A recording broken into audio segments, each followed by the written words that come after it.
Welcome to the podcast designed to fuel your success selling technology solutions. I'm your host, Josh Presto, SVP of Sales Engineering at Telarus, and this is Next Level Biz Tech. Hey everybody, welcome back. We are back on today with the track entitled Who's Calling the Shots? Salesforce, Voice, and the Co-Sell Conundrum. How's that for a mouthful? On with us today, Kristy Thomas, SVP, Global Channel and Alliances at Vonage. Kristy, welcome on. Hi, Josh. Thank you for having me. I'm excited to be here today.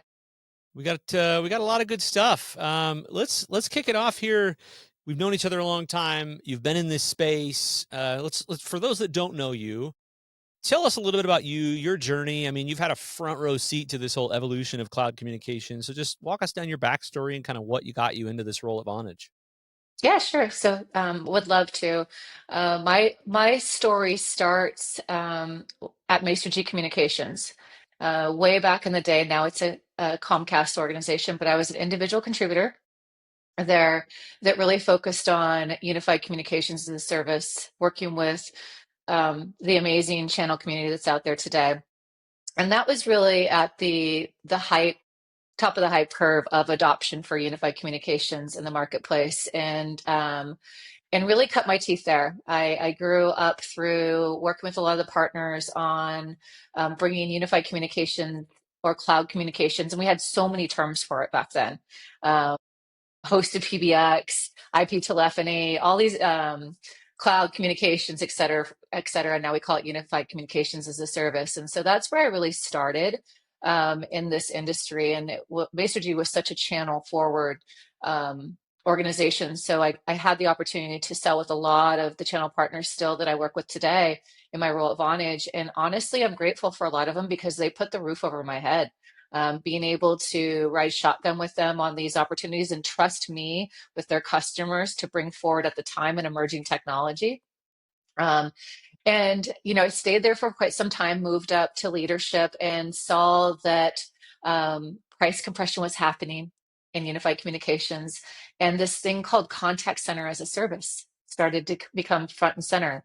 And it was something that reignited my passion for going out there and solving for customers with business outcomes and solutions. And so I started to learn contact center at that particular time before I left Maester G. Realized it was a whole new language. The only thing that was the same was the as a service.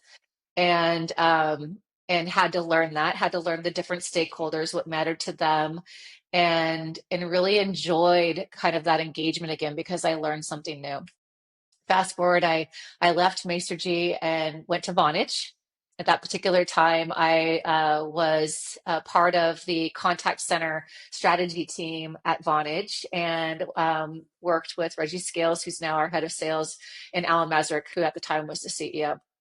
And right at that time was when we were about ready to acquire a contact center company.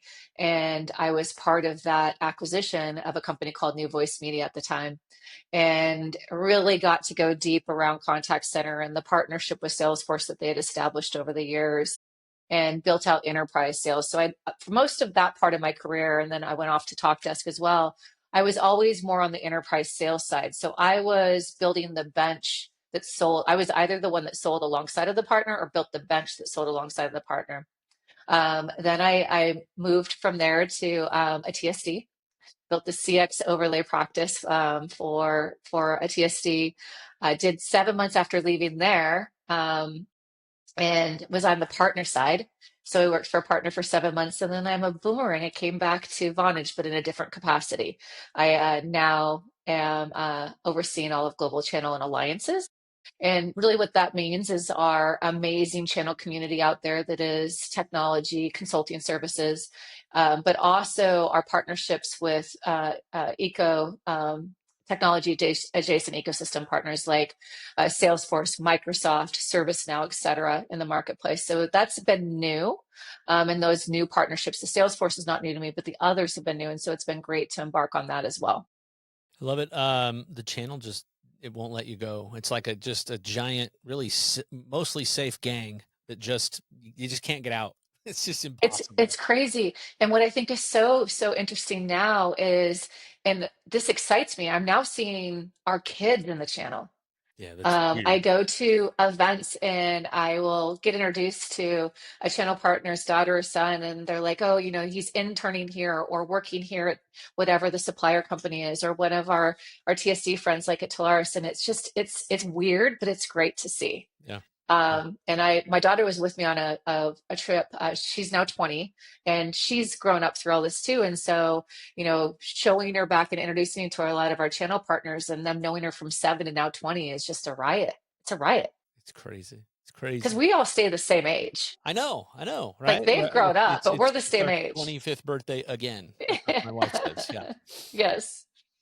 Yeah. Um, take so all those let's talk about kind of, there's a lot of lessons to be had from the field, right? Before we kind of get to the Vonage and Salesforce story, give me a good example, a lesson that you learned either from a tough deal, a mentor, or just something that kind of shaped how you do what you do. Okay. So I will say probably there's people always make fun of me because I go in threes. There's probably three core quick ones that I've learned. Number one is when I shifted and really started to lean in and engaging more around contact centers of service, and then now and also building customer experience transformation journeys for customers. I quickly realized that the stakeholder depth was changing, meaning for the longest time we sold to an IT buyer, and now it's much wider than that. It's a wider range of stakeholders and have influence on the opportunities. But most importantly, the biggest learning of all of that was start with engaging early with the CFO. And I make a joke always of kiss the ring of the CFO early and often, but it's really important from an alignment perspective, because people don't buy technology because it's cool. They buy it because it's driving some type of business impact. It's adding to positive EBITDA in some way, operational efficiencies, revenue growth, whatever. And so making sure that you're aligned with the CFO early and often is a really strong learning for me. Number two is really, really focusing on active listening and being curious with active listening. So I mean being curious in your conversations, but then when you ask something, actively listen to what they're saying, and then make sure that you understand the answer or the response that they've given you and reiterate it. Because I think we often as individuals hear what we want to hear, or our brains are wired to where we want to make a point, and we're so focused on making that point that we forget to actively listen to what the person's telling us. And I've learned that in my journey, in my career. And then the third piece of it is that don't do any of this alone. And what I mean by that is that there are so many talented, experienced individuals out there for resources. So that whether that's going to your bench of solutions engineering as a partner, whether it's me collaborating with other suppliers or TSDs, or what's working, what's not, or helping a customer and making sure that we have the right bench for there to help that customer. Just don't be a lone wolf. Do this because the rate of technology is happening so fast, the innovation, and it's so hard to keep up. And it's impossible to know everything. So don't kid yourself that you're going to. So rely on your tribe or whatever you want to call that to help you be more successful in what you're doing in your journey. I love those. Those are fantastic. The last one I think is interesting too, because it's funny to get on calls with new partners or partners that are maybe coming into this ecosystem for the first time and don't know all these nuances, don't know all the products, don't know all the vendors, don't know kind of the go to markets. And they go, okay, I've got to do this part, I've got to do this part, I got to do this part. And we're sitting here saying, I mean, you could hire all that if you needed to, if you wanted Right. to, but you don't have to. Okay, well, what I need to get started? You got to knock down some doors, and you just got to leverage those relationships that you already have. We'll help you with the discovery. We'll help you with the details. We'll help you with the notes. We'll get you connected with folks like yourself. And often that question I think from people coming in is like, really though? Like, is this an MLM? Mhm. Like, is that real? Like, That's no, true. And I ecosystem. think it's the really, and then it's also, oftentimes there's a certain personality type. The people that come into this and start their own business, they're very much hunter mentality, and they're also used to being that kind of type A leader and doing it all on their own and building it themselves. And you don't have to. You Mm, shouldn't. yeah. Scale hits you quick, and It you does. figure out how to get by. And so let Right. us help. Absolutely. So let's talk about, Vonage, kind of where it fits in the ecosystem. So what makes, I mean, Vonage, obviously a name that's been around for a while, but what makes it stand out in the voice and the communication space? And maybe just start us with what's the Salesforce story, and then maybe we'll go a little bit deeper. Sure. Sure. Um, I'll start with Salesforce, and then we can kind of go broader across the entire communication stack and strategy that we have around our 5-year plan. So, our partnership with Salesforce, believe it or not, is 19 years old. So, we have the longest standing partnership with Salesforce today. And the company that we acquired, New Voice Media, was actually a Salesforce VC investment company. So, we've been doing this for a very long time with Salesforce. And some of the like three differentiators around this partnership are we have over 1,000 reviews on their app exchange that are 4.9 or higher. So why that's important and why you should care about that is that we've got a high level of customer satisfaction with our technology that's integrated into Salesforce. But when you look at that, that really means that the lifetime value of a Vonage plus Salesforce customer is high because they rate us high and they stay with us. Our average tenure for customers is 5 to 7 years with Salesforce integration. So we really differentiate on the integration and how deep it is and easy and frictionless for the end user. We also are part of what's called, so we're in the independent software vendor ecosystem for Salesforce, and they have a status that's called summit status. And what that means is that you're in the top 5% of those partners in the revenue that you generate in that partnership. So we are a long-standing summit partner. We continue to have the benefits of being in that partnership. And then the other thing that I think is really important is we understand the co-selling motion with Salesforce. And why that's important for partners to understand is we have this better together strategy wherein we really make sure that if Salesforce is involved in engagement with a customer and there's also a partner involved in the customer and Vonage in the middle, that everybody truly understands their co-selling responsibilities, but also the added value that everybody brings.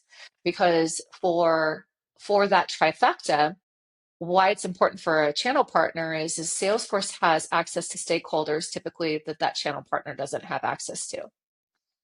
On the other side of it, for the Salesforce account executive, the channel partner's added value is they typically have services that we cannot provide at Vonage or they cannot provide at Salesforce. So think, Josh, project management services, the ability to go in and do a technology assessment to cut costs to free up budget for initiatives around a CX strategy, going and do a wireless assessment, maybe. Those types of things, those value add services that a technology partner or a channel partner might have, we don't have that advantage, and neither does the AE at Salesforce, account executive. So there's this great strategy around how when we're together, we have a higher win rate. Our win rate when we really team on this is in the 85 percentile.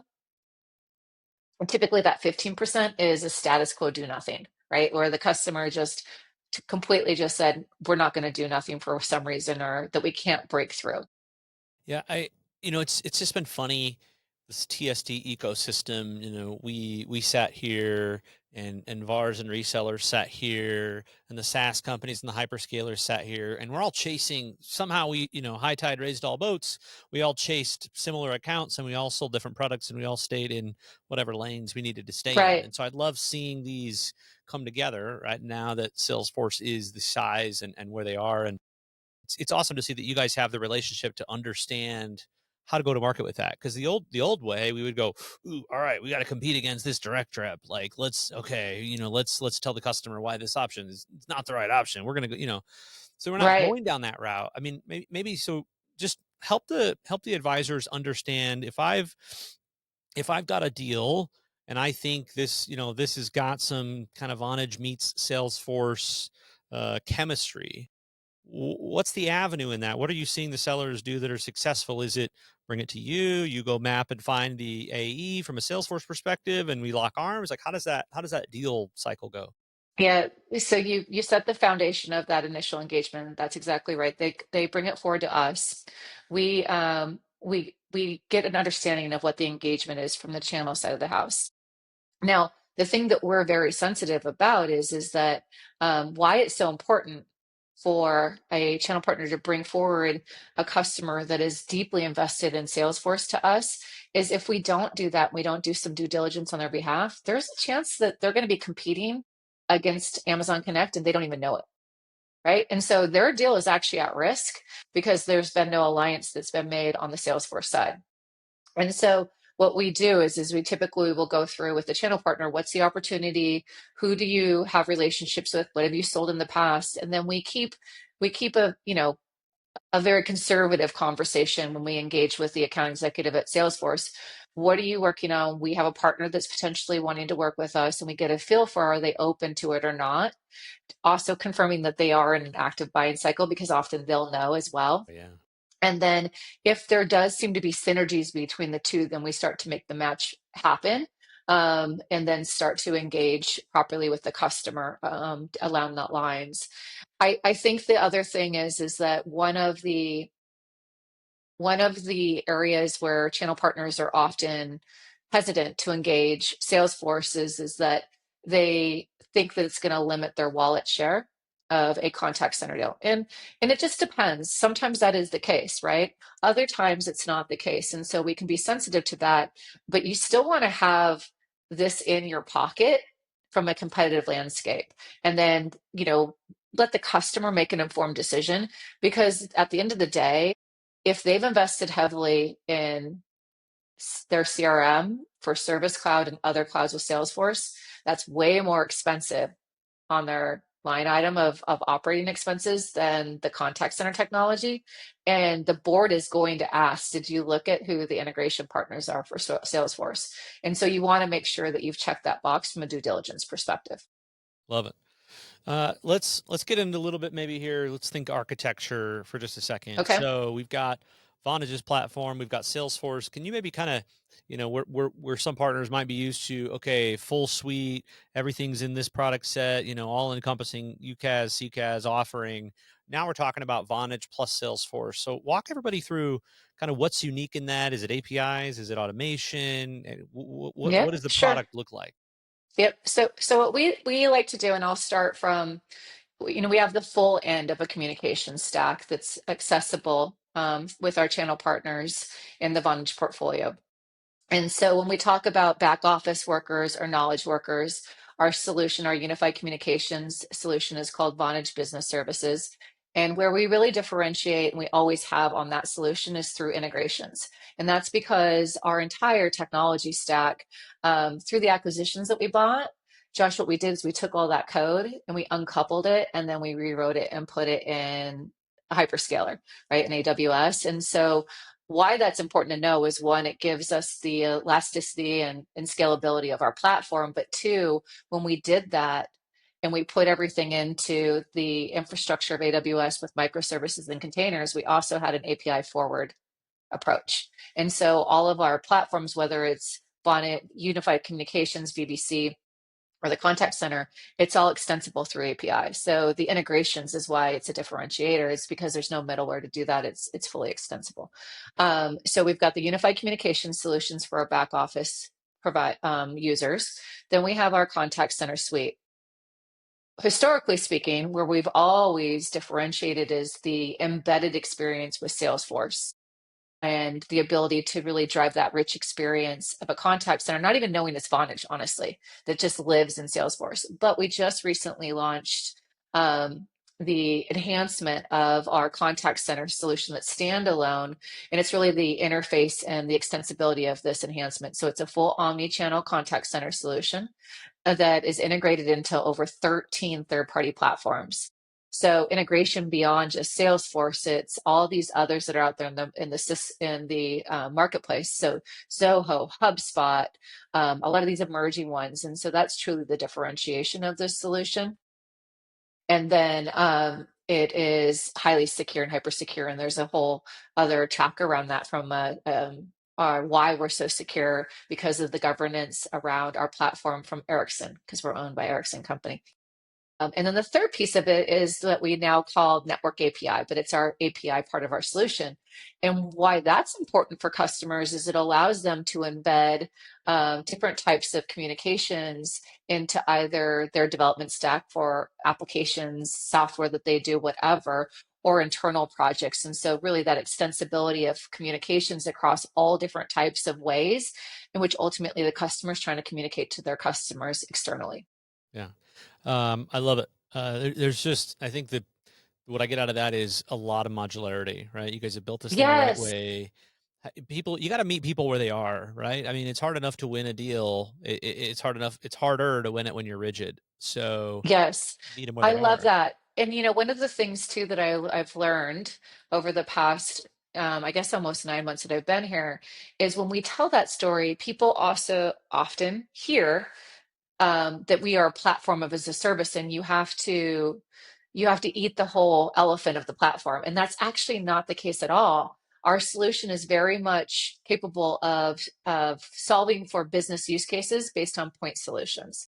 And so for many customers right now, you can't go and sell the entire stack. They're just not ready for that, for many different limitations and reasons. Sometimes they're technology related, sometimes they're contract related, but you can beachhead into these customers with a solution within the Vonage portfolio and build credibility and trust and then grow from there. So land and expand, as we call it, right? Love it. Love it. Let's think about my favorite thing is to talk about discovery calls, questions. So you've been in a lot of deals, right? You've seen a lot of different scenarios. And to your point, earlier we talked about active listening. We've all seen that where the customer just feeds you the absolute answer to everything that you want, and you were so focused on just saying the next thing that you just like, oh, you missed it. They told you how they're going to buy. So all these discovery calls, what would you say is either the most overlooked question when we're talking voice, we're talking CRM, or the best question? I mean, I don't know. Either way. Well, I'd say, the obvious question from a technology perspective on the technology stack that people still don't ask is understanding their technology stack beyond just the communications layer of it. So going extensible into understanding what they're doing for CRM and ERP, all of those things, because the integration is often what drives a richer ROI analysis around this, and you really get the improvement within the people and the process of your organization. So really understanding the full technology stack is so quintessential today. And there's a lot of tech franken out there through pandemic, post-pandemic, selling, buying, growing in acquisitions. And so understanding that tech franken is where you as a partner bring value, because you can uncouple that with a solution that's more seamless and integrated. So the technology stack assessment is really important, not just how many seats, what features do you want. Talk to me about the use cases, and talk to me about, what are your KPIs for contact center. Those are standard. So get that outside. Just go deeper on the technology stack, but most importantly, start at the business level. Understand, what is the company's number one charter? Is it growth through differentiated customer experience? Is it growth through acquisition? Is it growth through alternative channels? Or is their strategy to drive operational efficiencies and operational agility?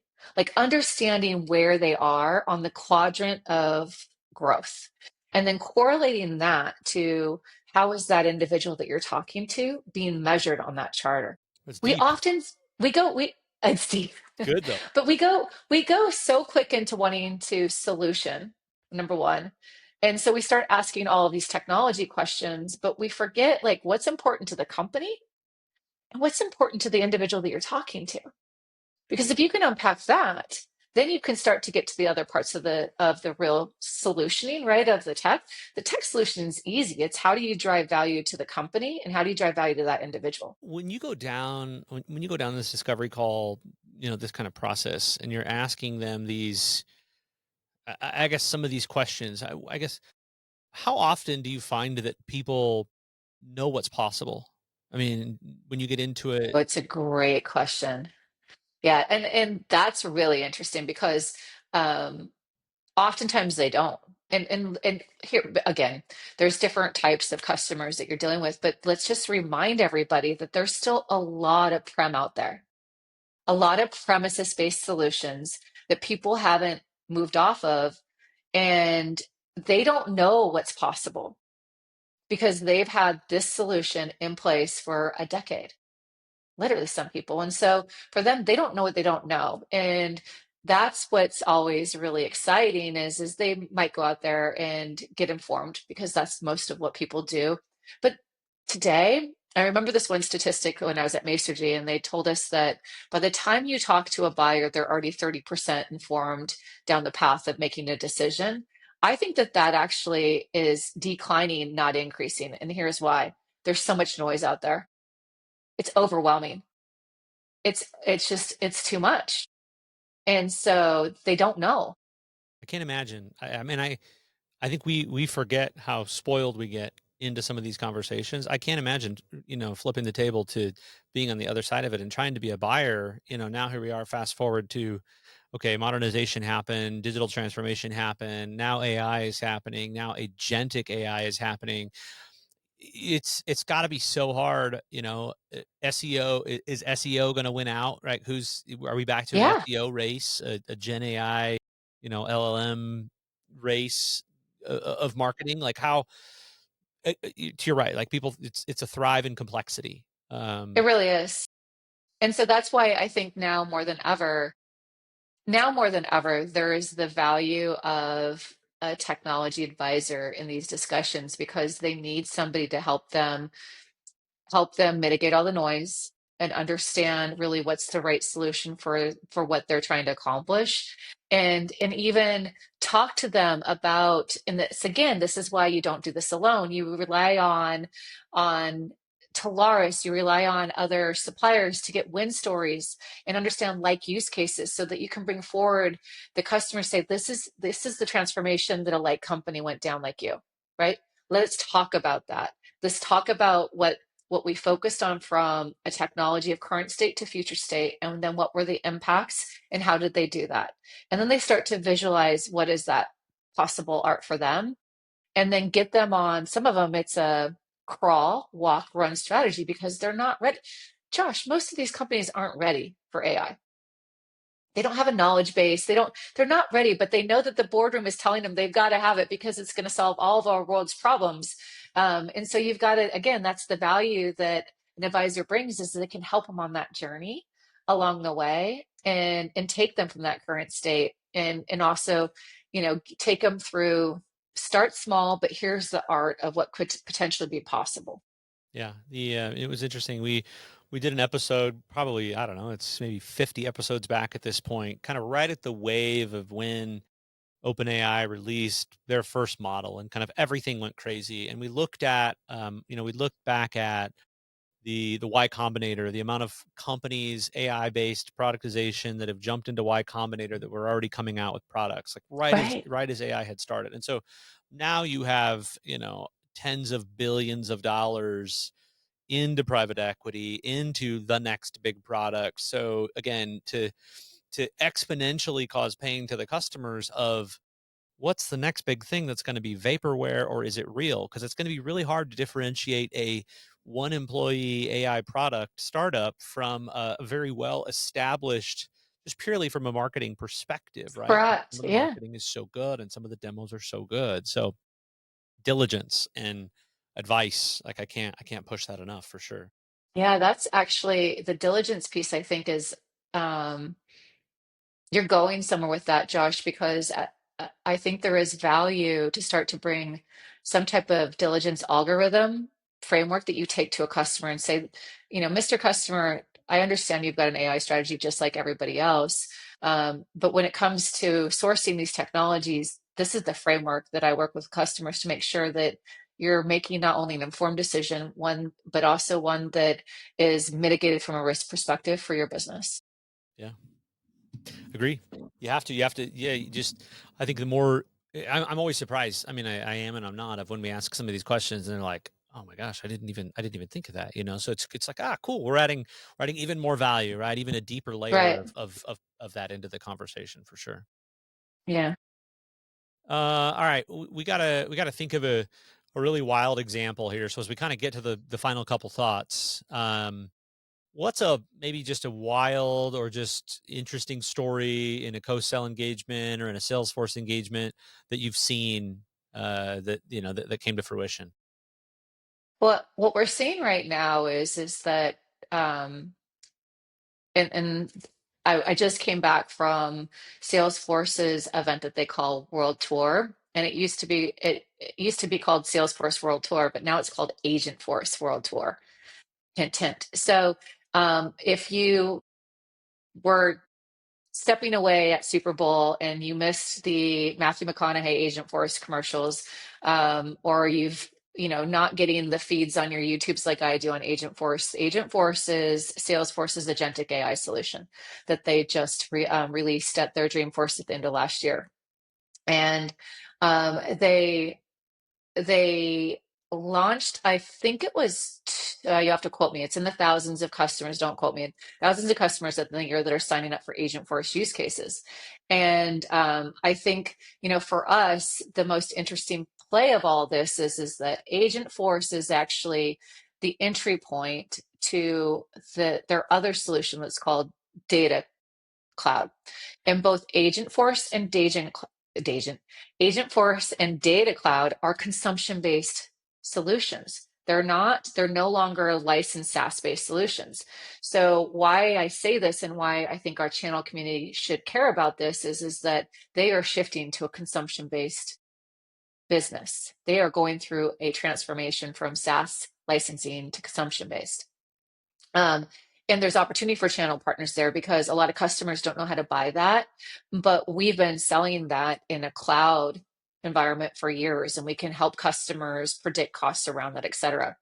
But the interesting use case that I saw last week was leveraging agentic AI to go through and collect information for an insurance environment where you're going to go in and sell additional insurance to a customer, and then but then take all of the information collected and really create this white space profile on that particular customer of what are the opportunities within the portfolio solutions that you can sell, and then leverage Vonage for human in the loop when connecting those two, so it's a personalized experience. And all of the stuff that was collected in front was not through prompts, it was natural language with the agent collecting all this information. And then so then when you actually connected the person human in the loop for the high value rate, it warranted the upsell and cross sell that typically you wouldn't see. And I think that's where like we're seeing a lot of use cases that are valuable. The other one that's really interesting is matching for job hunting talent profiles. So think of, these organizations that are out there recruiting and matching people to open jobs. So they're a third party company that, they're outsourced for that kind of thing. Historically speaking, Josh, it was a human that was going in and looking at the open job recs, and then through their manual intervention saying, oh, Josh is a good fit for this, or Josh is not, based on his resume that you were viewing. Now all of that bias is gone because what has happening is the agent force or the agentic AI tool is just going through and looking at different type of language or learning models and saying, actually, not only Josh is a good fit for this, but think of Kristy, even though her resume doesn't show this, she actually could actually really solve for this job. And so it's doing a lot of work and actually matching people up better beyond just looking at a one-dimensional resume. Yeah. Um, Yeah, it's really interesting to watch. And so we're in the middle of all of this and doing things like agent actions with Vonage for like fraud prevention, control, and different scenarios. And it's fun to get involved with Salesforce because we're that early adopter of leaning into the exposed APIs that they're giving us and really embracing it. And so it's been fun. And then now talking to customers about how we can solve with it. Well, yeah, and I mean, I think that the spot that we're at is it's, all the things that you talked about, I think compounded, right? Listen, active listening, that's key. What beyond the tech stack into the business drivers, make sure that you're talking to the CFO, like all these really, really important, absolute must-haves in a deal. And now, not only do you have great examples and a great platform, I think the additional value comes in of, oh my gosh, this is going to create 85 different ways to solve the problems that the customers are not ready to envision on their own. So Right. again, Yeah. more guidance, more examples, more use cases. I think all these things will be great to help customers go, I didn't even think of trying to have this Yeah. solve it that way. 100%. And I'll also say one of the things that I am super excited about for the launch of our intelligent workspace contact center solution is it also, we'd be like naive to think that there's only Salesforce users in a business environment, right? There's other types of users, and so now our contact center solutions extensible to other different types of users that are out there. Again, and the ability to leverage integration into those third-party platforms that that particular subset of users are using. Um, I think it's really, you know, people always talk about, is voice dead, or not? And what I'm learning through a lot of discussions um, with customers, partners, and our technology alliances like Salesforce is that voice is definitely not dead. It's more important than any because what you're doing now is you are taking all of those jobs to be done in a mundane fashion and really connecting two people for human in the loop to have a real conversation when it's really important, when it matters the most. Yeah, I agree. I And agree. and that's how companies make money is by communicating.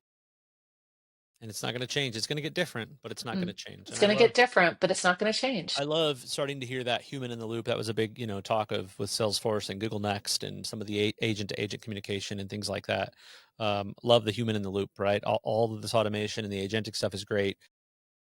We still can't forget the human connection and that Yeah, that human in the loop. Absolutely. yeah, yeah. It's really important. Awesome. Great place to wrap it. A lot of good nuggets in there. Kristy, glad we could get you on. Thanks for coming on and doing this. Thank you for having me. This is the best part of my day. I really enjoyed our dialogue. Woo, love it. All right, everybody, that wraps us up for today. As always, just remember these are dropping every Wednesday, wherever you're coming to us from, Spotify, Apple. Be sure to go out, and as long as you're subscribed and you're liked and all that good stuff, you'll get these as soon as they drop. So until next time, this has been Who's Calling the Shots, Salesforce Voice and the Co-South Conundrum.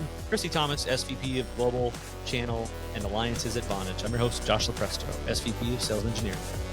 Next Level BizTech has been a production of Talaris Studio 19. Please visit Talaris.com for more information.